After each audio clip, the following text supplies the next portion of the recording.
굿데이 첫 소식입니다. 1907년 평양 대부흥운동으로 잘 알려진 영적 대각성운동이 구한말과 일제 강점기 당시 미국의 일본 우선 정책을 깨뜨린 시작점이 됐다는 주장이 제기됐습니다. 국가적 이권 대신 사명을 먼저 생각한 미국 선교사들과 독립을 위해 힘쓴 미주 한인들의 선의로운 활동들에 대해 역사적 재조명의 필요성도 보입니다. 조홍현 기자가 보도합니다. 한국기독교복음단체 총연합회의 주최로 열린 이번 심포지엄에서는 연세대학교 김명구 교수가 초기 한미관계와 기독교를 주제로 발표를 진행했습니다. 김명구 교수는 미국은 1905년 을사늑약으로 조선에 대한 일본의 간섭이 본격화되면서 공사관을 발빠르게 폐쇄하는 등 미국의 도움을 받았던 한국인의 기대를 외면했었다며 사실상 미국은 빈약한 의존 관계라고 판단했던 조선과의 연결을 무관심과 소극적 정책으로 일관했다고 평가했습니다.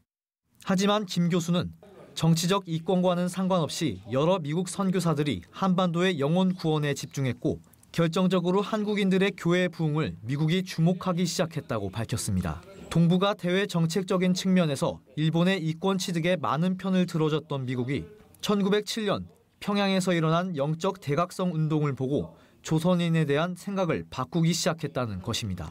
을사늑약 이후로 한국이 미국적으로는 한국을 버렸는데 한국의 1907년 부흥운동이 일어나니까 이게 미국 교회의 자랑이 되는 거예요.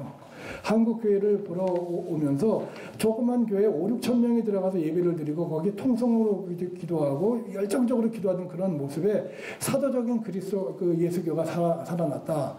그러면서 여기에 동양의 예루살렘이다. 라고 하는 그러한 것들이 미국 교회를 자극을 했고요. 이어 3.1운동과 미국, 그리고 기독교라는 주제로 발제를 맡은 한양대학교 오일환 교수는 미주 한인들의 외교적 역할에 주목할 필요가 있다는 주장을 제기했습니다.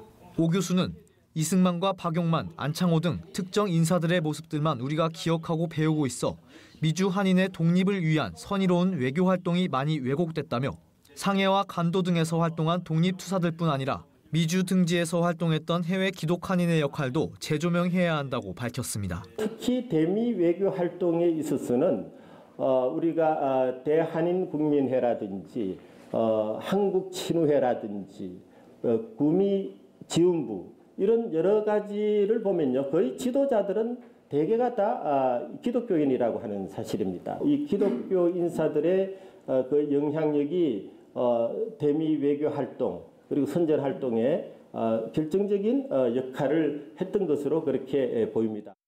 우리나라 근현대사에서 빼놓을 수 없는 기독교의 역할.